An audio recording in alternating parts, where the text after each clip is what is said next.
Jika engkau tidak bisa menjawab, hentikan engkau berdakwah di jalan Allah. Hentikan engkau mengajarkan ilmu Rasulullah. Tutup majelismu. Jangan engkau berfatwa jika engkau tidak bisa menjawab satu pertanyaanku ini. Beliau mempertegas di dalam kitabnya Risalatul Jami'ah ini tentang masalah akhlak yang kita bahas secara terperinci kemarin. Famin ma'asi qalbi syaqbu fillahi ta'ala. Jadi termasuk kemaksiatannya hati, manakala seseorang ini dia merasa ada keraguan dalam hatinya atas Allah Subhanahu wa taala. Wal amnu min makrillah, dan dia merasa aman atas murkanya Allah Subhanahu wa taala, wa qunut min rahmatillah, dan dia berputus asa atas rahmat Allah, wa takabur ala ibadillah. Dia merasa jumawa, merasa lebih mulia daripada hamba yang lain, merasa lebih mulia daripada manusia yang lain.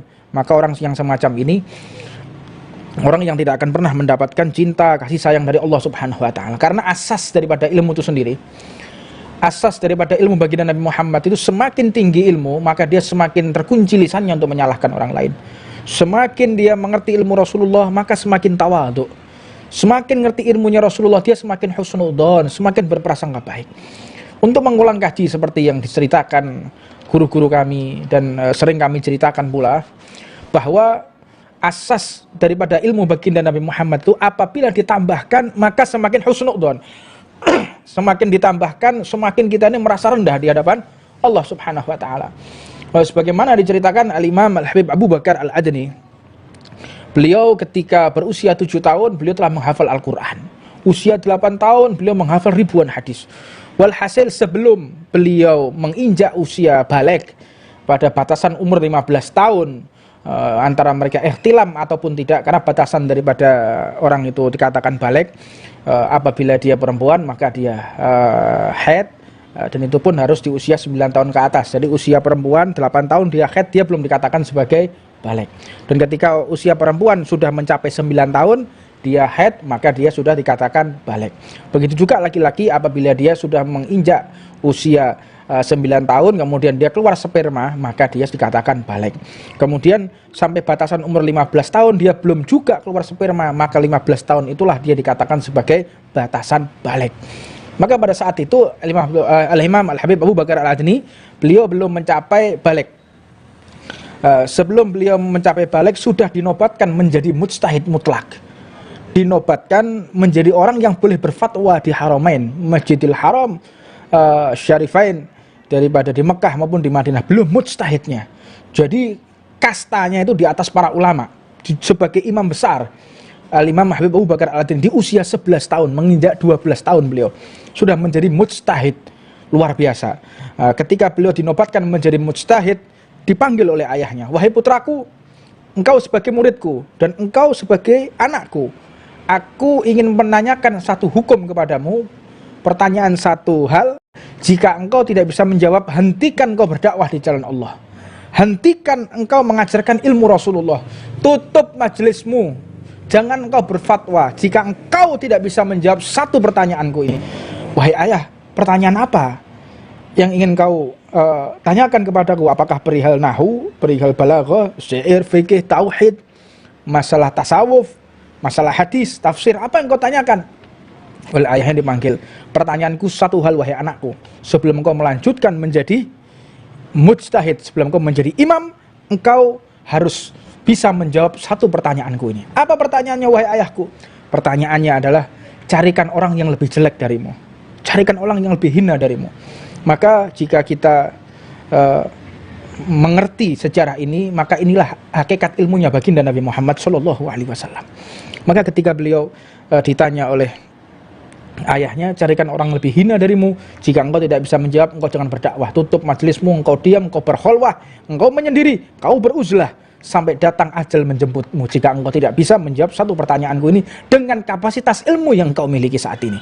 Maka akhirnya beliau pun mulai mencari, siapa ya orang yang lebih hina dariku, siapa ya orang yang pantas menerima dakwahku, siapa kira-kira orang yang pantas menerima dakwahku.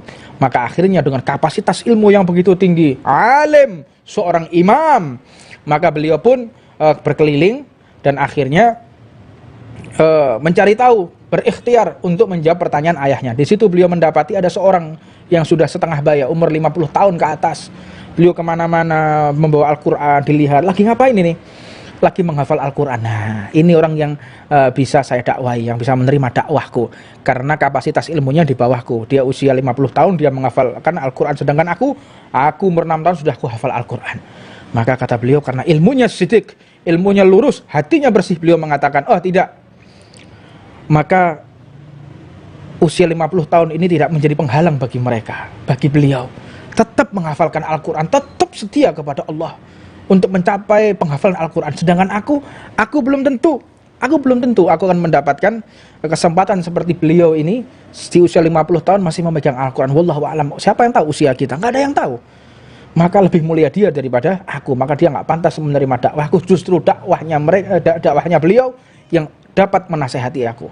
Ilmunya beliau, pengalaman hidup beliau yang bisa menasehati aku. Maka beliau mencari lagi ada sosok seseorang yang dia sholat di samping kasir di pasar. Beliau keluar dari pondok, melihat kanan kiri, ini ada orang yang sholatnya di samping kasir. Dilihat, diperhatikan, nah inilah orang yang harus saya dakwahi. Karena jangan mencari dunia melulu, jangan hanya mencari dunia terus-terusan, karena dunianya akan kita tinggalkan. Memang dunia mazru'atul akhirah, memang dunia ini daripada ladang dari surganya Allah. Maka tetap yang namanya kerja ya kerja, tetapi ya jangan sampai meninggalkan masjid. Sedangkan orang ini sholatnya aja di samping kasir. Ketika Imam Abu Bakar Al-Adani ingin berdakwah, beliau pun mengatakan, Astaghfirullahaladzim, aku memohon ampun kepada Allah. Memang dia lagi sholat di samping kasir, namun dia telah mencari rezeki yang halal untuk mencari nafkah untuk keluarganya, dan dia tidak meninggalkan sholat. Dia berupaya semaksimal mungkin mencari nafkah yang halal untuk anak dan istrinya, untuk keluarganya, dan dia tetap tidak meninggalkan sholat. Ternyata tidak, dia lebih mulia daripada aku. Walaupun aku hafal Quran, walaupun aku dinobatkan menjadi mujtahid mutlak seperti makom Imam Syafi'i, beliau pada masa itu tetap mengatakan lebih mulia orang yang sholat di samping kasir daripada aku seorang imam. Maka beliau pun mencari lagi, siapa ya kira-kira orang yang pantas menerima dakwahku. Maka akhirnya beliau mendapati orang yang lagi nenteng khomer di siang hari bulan Ramadan. Maka beliau ketika melihat orang yang nenteng di siang hari bulan Ramadan mengatakan, nah ini orang yang pantas menerima dakwahku, yang menerima nasihatku. Dia sudah laki-laki, sudah dia dewasa, dia pegang rokok dan dia menenteng minuman keras. Nah inilah orang yang bisa menerima dakwahku, orang yang harus aku dakwahi, seperti itu. Maka beliau pun kembali beristighfar kepada Allah. Astaghfirullah min kulli dzanbin azim. Aku memohon ampun kepada Allah atas dosa-dosa besarku. Tadi sudah menilai orang menghafal Al-Quran, aku lebih mulia darinya, hinggap di hatiku. Terus aku melihat orang di samping kasir, aku merasa sekilas di otakku, sekilas di pikiranku, sekilas di hatiku, dia pantas menerima dakwahku. Berarti aku maksiat kepada Allah. Aku menilai orang lain ini lebih rendah dariku, itu maksiat.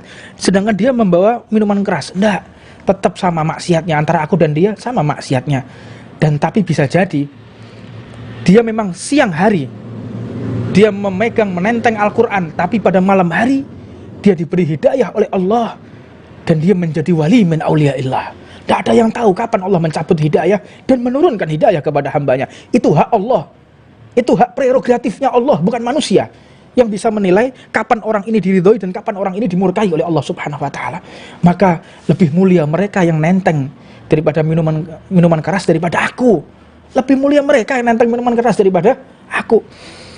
Maka inilah wujud dakwah yang sebenarnya. Mental dakwah inilah yang dibutuhkan di zaman ini. Ketika kita menyampaikan ilmunya Rasulullah, jangan kita merasa lebih mulia.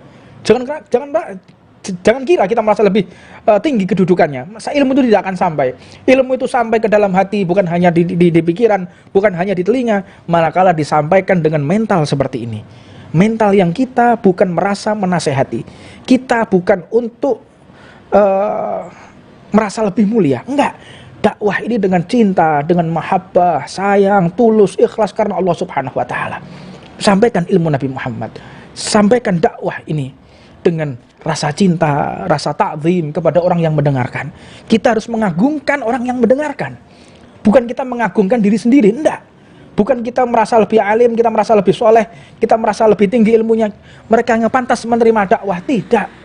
Nggak akan sampai dakwah yang semacam itu. Kita harus mengagungkan, memuliakan mereka yang mau mendengarkan ilmunya Nabi Muhammad Sallallahu Alaihi Wasallam.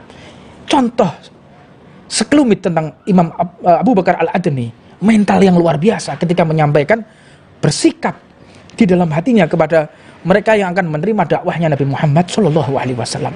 Maka pada akhirnya beliau pun harus mencari, karena apabila tidak bisa menemukan orang yang lebih hina daripada beliau, maka beliau tidak diizinkan berdakwah oleh ayahnya dan juga sebagai gurunya. Maka akhirnya beliau pun melihat ada bangkainya anjing. Ya sudah, ini ada bangkainya anjing. Saya mau dakwah, saya mau ngajar bangkainya anjing. Karena yang pantas menerima dakwahku ini, yang bisa menerima dakwahku, yang lebih hina makomnya daripada aku, ini adalah bangkainya anjing. Dia najis, sudah itu busuk lagi. Maka akhirnya beliau kembali kepada ayahnya, ingin menjawab, ingin menyampaikan, ayahku, kalau manusia semua ini sudah mulia, jadi yang pantas menerima dakwahku, yang bisa aku nasihati ini bangkainya anjing. Beliau di dalam hatinya seperti itu, belum disampaikan, tapi melihat wajah ayahnya, simahum fi wujuhihim min athari sujud. Wajah orang soleh itu bisa menyambungkan kita kepada Allah. Ketika kita bermaksiat kepada Allah, melihat wajah orang soleh, langsung kita ingat kepada Allah. Itu ciri daripada wali min auliyaillah. Ciri wali apabila kita melihat dzikirullah, kita ingat kepada Allah, ingat kepada Nabi Muhammad. Itu ciri daripada wali min auliyaillah. Bukan ketika kita melihatnya ingat dunia, melihatnya kita ingat kemaksiatan, melihatnya kita ingat sesuatu yang bukan Allah, berarti dia bukan wali. Ciri khasnya wali apabila kita melihatnya ingat Allah, ingat Rasulullah, tambah cinta kepada Allah, tambah cinta kepada Nabi Muhammad Sallallahu Alaihi Wasallam.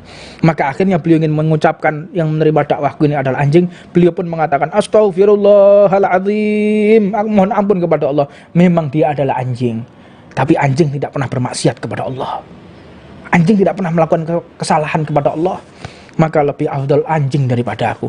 Maka dakwah ini hanya untuk bekal diriku saja. Gak pantas semua alam ini menerima dakwahku, aku adalah manusia hina. Dijawab kepada ayahnya, wahai ayahku, aku mohon maaf, ternyata memang benar yang kau ucapkan. Saya tidak berhak untuk berdakwah di jalan Allah. Memang benar aku harus beruzlah, karena semua orang ini adalah mulia, yang hina adalah diriku. Akhirnya ayahnya pun tersenyum, mengatakan, Alhamdulillah, aku bersyukur kepada Allah, dengan mental dakwah yang semacam ini, engkau boleh menyampaikan ilmunya Nabi Muhammad Sallallahu Alaihi Wasallam.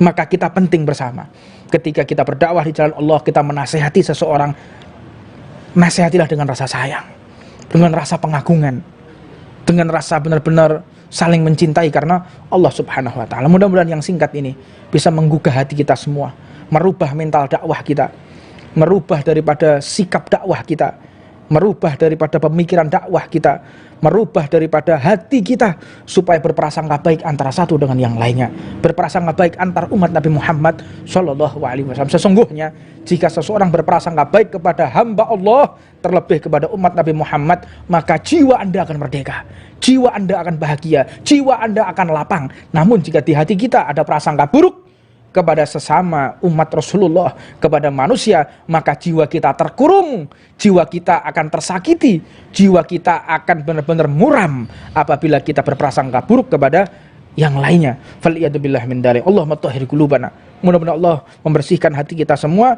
dan mendekatkan kita kepada berprasangka baik antar umat Nabi Muhammad Sallallahu Alaihi Wasallam. Ini yang bisa kami sampaikan. Mudah-mudahan di hari berikutnya besok, insya Allah bila tidak ada udzur, tidak ada halangan, tetap kita kembali kepada jam 4 sore. Wallahu a'lam. Ini bisa kami sampaikan. Wassalamualaikum warahmatullahi wabarakatuh.